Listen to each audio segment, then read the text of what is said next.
صلو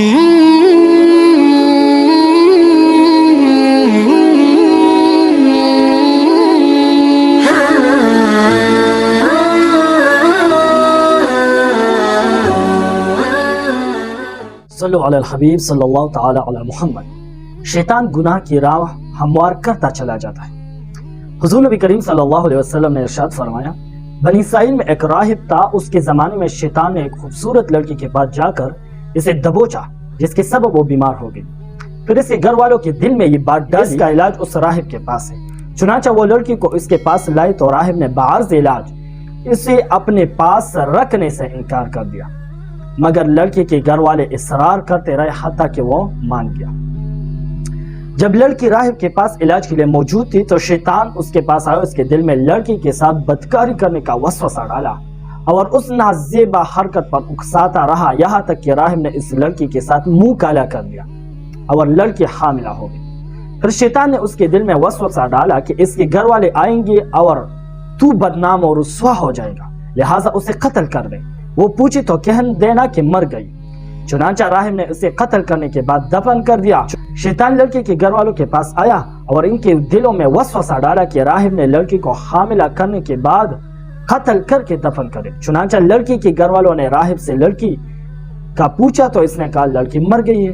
لڑکی کے گھر والوں نے اسے قتل کرنے کے لیے پکڑا تو شیطان اس کے پاس اور کہنے لگا، میں نے ہی لڑکی کو دبوچا، یعنی یہ بیمار کیا تھا، اور میں نے ہی اس کے گھر والوں کے دل میں یہ بات ڈالی ہے۔ اب اگر تو نے میری بات مان لی تو نجات پایا جائے گا اور میں تجھے ان لوگوں سے چھٹکارا دلا دوں گا۔ راہب نے پوچھا کس طرح؟ شیطان نے کہا مجھے 2 سجدے کر۔ راہب نے 2 سجدے کر دے۔ پھر شیطان نے کہا اب میرا تجھ سے کوئی تعلق نہیں۔ دیکھیں ناظرین، شیطان نے وسوسہ بھی ڈالا، راہب کو گناہ پر اکسایا بھی، زنا کروایا، قتل کر دیا اور پھر جھوٹ بھی بولا، اور پھر بھی اس پر بات ختم نہیں ہوئی۔ شیطان نے راہب کو اتنا گمراہ کیا کہ اس کو ایمان سے بھی خالی کر سجدہ کر کے اس سے تعلق اور بیزاری کا اظہار۔ اسی لیے رب ذوالجلال نے اپنے عظیم کلام قرآن کریم میں ارشاد فرمایا، کمثل الشیطان اذ قال للانسان اکفر فلما کفر قال انی بریء منک۔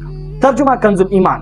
شیطان کی کہاوت نے آدمی سے کہا کفر کر، پھر جب اس نے کفر کر لیا بولا میں تجھ سے الگ ہوں۔ اب تم خود ہی غور کرو کہ شیطان نے کس طرح اپنے حیلوں کے ذریعے راہب سے کبیرہ گناہ کروائے، اور یہ تمام گناہ یعنی زنا، قتل اور غیر اللہ کو سجدہ شیطان کی بات مان کر لڑکی کا علاج کرنے کے سبب صادر ہوئی۔ حالانکہ علاج کرنے کے لیے رکھنا بظاہر ایک معمولی بات تھی۔ بعض اوقات انسان سمجھتا ہے کہ یہ تو نیکی اور بلائی کیا کام ہے، اور شیطان خفیہ خواہش کے ذریعے اس کام کی اچائی اس کے دل میں ڈال دیتا ہے۔ چنانچہ انسان نیکی کا شوق رکھنے والے شخص کی طرح اس کام کا آغاز کر دیتا ہے، پھر معاملہ اس کے اختیار سے نکل جاتا ہے، اور بعض کام ایسے دوسرے بعض کاموں کی طرف اس طریقے سے لے جاتے ہیں کہ وہ ان سے بچنے کی جگہ نہیں پاتا۔ لہٰذا ہم حرام میں مبتلا کر دینے والے امور سے اللہ تعالیٰ کی پناہ مانگتے ہیں۔ بے کسوں کی مددگار شفیع روز شمار صلی اللہ علیہ وسلم کی اس فرمان میں اسی جانب اشارہ ہے، من حام حول الحما یوشک ان یقع فیہ، یعنی جو چراگاہ کے گرد پھرے گا تو قریب ہے کہ وہ اس میں داخل بھی ہو جائے گا۔ ناظرین، ہم نے دیکھ لیا، ہم نے سن لیا کس طرح شیطان انسان کو اکساتے ہے گناہ پر، وہ اچائی کو اس طرح ظاہر کر دیتے ہے کہ اس میں اس کی اپنی نیت خراب ہو اور وہ انسان کو گمراہ کر دیتے ہے۔ ہم اپنے پیارے کریم آقا رسالت مآب صلی اللہ علیہ وسلم کی اس فرامین، اس عظیم الشان فرمان، جو چراگاہ کے گرد پھرے گا تو قریب ہے کہ وہ اس میں داخل بھی جو ہو جائے۔ اللہ ہم سب کے حامی و ناصر ہو۔ صلو علی الحبیب صلی اللہ علیہ وسلم۔